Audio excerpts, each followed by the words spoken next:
আসলে যে কোনো প্রতিষ্ঠাবার্ষিকী, এই প্রতিষ্ঠাবার্ষিকী পালনের মধ্য দিয়ে একটা হিসাব নিকাশ হয় সাধারণত, যে আমি বিগত দিনে মানে কতটুকু কি করতে পেরেছি।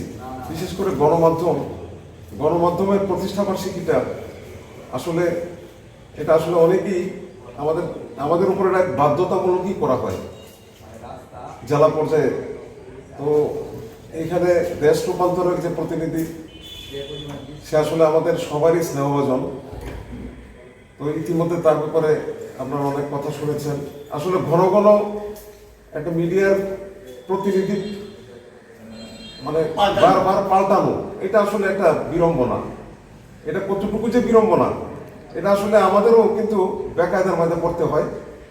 সবচেয়ে বড় বিষয় হচ্ছে কি জানেন, যে আমাদের গণমাধ্যম কিন্তু মানে যে পর্যায়ে আমরা আসলে মানে মূল্যায়ন করি আর কি, আমরা প্রত্যেকেই মূল্যায়ন করি কি দৃষ্টিতে, যে একটি গণমাধ্যম কিংবা সাংবাদিক এটা পরিচ্ছন্ন সাদা কাপড়ের মতোই আমরা কিন্তু মনে করি।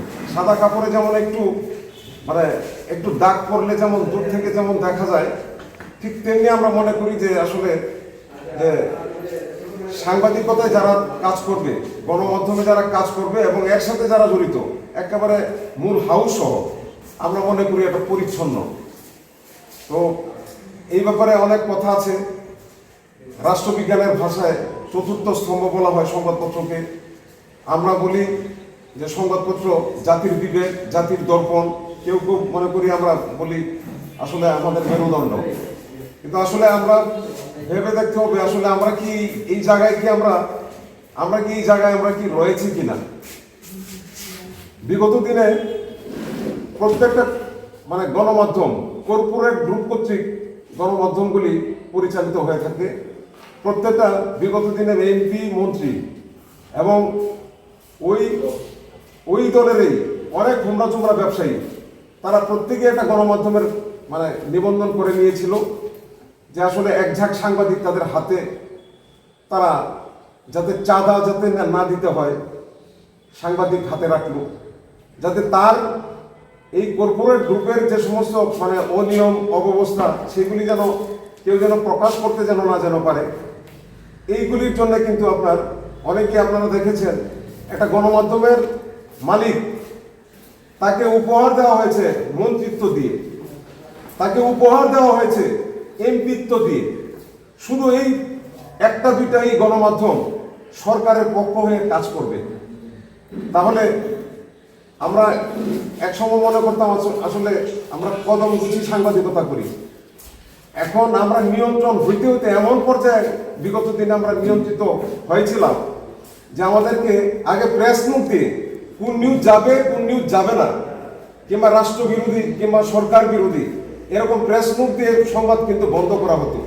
কিন্তু এই প্রেস নোটটা এমনভাবে পরবর্তীতে আর প্রেস নোট দেওয়া লাগে নাই। সংবাদপত্রের মালিকরাই, সম্পাদকরাই তখন সরকারকে রাজি এবং খুশি করার জন্য তারা সিদ্ধান্ত নিয়ে নিত আসলে যে এই সংবাদটা মানে যাবে না। নিয়ন্ত্রণ হতে হতে এমন নিয়ন্ত্রণেই মানে নিয়ন্ত্রিত হয়েছে। তো যাই হোক, আমরা এটা থেকে আসলে বেরিয়ে আসতে হবে। হাতে গোনা আমরা কিন্তু নির্দিষ্ট একেবারে মূল হাউসেও কিন্তু নির্দিষ্ট সাংবাদিক মানে ছিলেন। কিন্তু দেখা গেছে যে এত গণমাধ্যম, এত মিডিয়া হাউস, এই হাউসগুলিতে আসলে যে মানসম্মত সাংবাদিক দ্বারাই পরিচালনা করা, এটা কিন্তু খালি আমাদের কিন্তু উপজেলা কিংবা জেলা লেভেলেরই শুধু নয়, এই অবক্ষয় একেবারে মূল হাউস পর্যন্ত এই অবক্ষয়। যদিও এটা আসলে আমার জায়গা থেকে সেটা ছোট মুখে বড় কথা হয়, তারপরও বলতে হবে। আমরা আসলে সেই মানটা আমরা ধরে রাখতে পারছি না। আজকাল আপনারা অনেকেই জানেন, কিছু সংখ্যক এটা অনেকেই বিড়ম্বনার মানে শিকার হন। এটা আসলে বলতেই হবে যে আসলে আমরা দায়িত্বশীল জায়গায়, যেহেতু মূল হাউসগুলি দায়িত্বশীল পর্যায়ে নাই, আমরা তো প্রশ্নই আসে না। আমাদের ওয়াইজ বোর্ডের অন্তর্ভুক্ত আমরা, আমাদের শিক্ষাগত যোগ্যতা সহ সমস্ত কিছু লিপিবদ্ধ করা আছে যে আসলে কি যোগ্যতা নিয়ে আমরা সংবাদপত্রে কাজ করব। কিন্তু তারপরও এখন আর এগুলি মেনটেন করা হয় না। দেখা যায় যে যদি কেউ টিপসইওয়ালা যে কোনো ব্যক্তি সে আপনার মানে গণমাধ্যমের সাথে সম্পৃক্ত হতে পারে। ওনার লেখালেখি করতে হয় না, নিউজ লিখতে হয় না, পেস্টিং করলেই হয়, ফরওয়ার্ড দিলেই হয়। এইগুলি আসলে মানে ভেবে দেখা উচিত। এবং আমি জানি দাদা অনেক সময়, শ্যামলদা অনেক সময় হতাশ হয় যে সাংবাদিকতা ওনার করা উচিত না।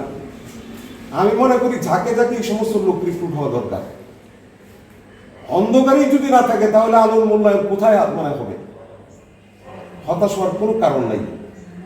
এটি আস্তে আস্তে আস্থা করে নিক্ষিপ্ত হচ্ছে, নিক্ষিপ্ত হবে।